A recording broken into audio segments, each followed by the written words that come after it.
Love பண்ணலன்னா கொன்றுவீங்க. பெங்களூர்ல யாமினி பிரியா அப்படிங்கிற பொண்ணு எக்ஸாம் முடிச்சுட்டு மதியானம் வீட்டுக்கு போயிட்டு இருந்திருக்காங்க.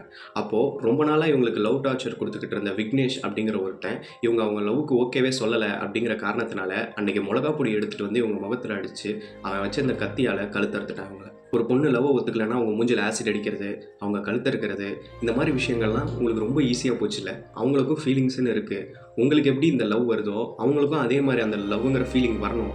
அது அவங்க ஃபீலிங்ஸ், அது வருதோ வரலையோ நீங்கள் உங்கள் ஃபீலிங்ஸை சொல்லிட்டீங்க. அவங்களுக்கு நோனா மூடிட்டு நீ உன் வேலையை பார்த்துட்டு போகணும் அப்படிங்கிறது தோணவே மாட்டேங்குது இங்கே இருக்கிற நிறைய பேத்துக்கு. லவ்ங்கிறது ஃபோர்ஸ் பண்ணியோ மிரட்டியோ இந்த லவ்ங்கிற ஃபீலிங்ஸ்லாம் வர வைக்க முடியாது. இந்த பொண்ணு ஒன்று பிடிக்கல அப்படின்னு சொல்லிடுச்சு, அதனால இந்த பொண்ணை கொண்டுறதா?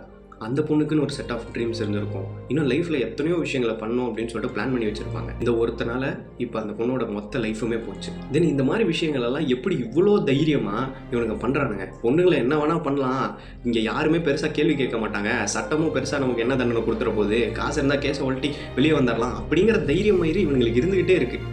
இப்போ இவனை பிடிச்சா சட்டம் இவனுக்கு என்ன தண்டனை கொடுக்கும்? அப்படி கொடுக்கப்படுற தண்டனை அடுத்து இந்த மாதிரி பண்ண போறவனுக்கு ஒரு பயத்தை ஏற்படுத்துற ஒரு தண்டனையா இருக்குமா? ஏன்னா இங்க ஒருத்தன் தைரியமா கத்தி எடுத்துட்டு போய் நட் ரோட்ல ஒரு பொண்ணை கழுத்தறுத்து போடுறான், அதுக்கப்புறம் மூஞ்சில ஆசிட் அடிக்கிறான், ரேப் பண்றான். இதுக்கெல்லாம் வந்துட்டு அவனுக்கு எங்க இருந்த தைரியம் வருது? ஏன்னா இங்க சட்டங்கள் இன்னும் கடுமையாக்கப்படணும். இங்க சட்டம்லாம் கடுமையா இல்லை, அந்த தைரிய முயற்சியில தான் இதை அத்தனையும் பண்ணிட்டு இருக்கானுங்க.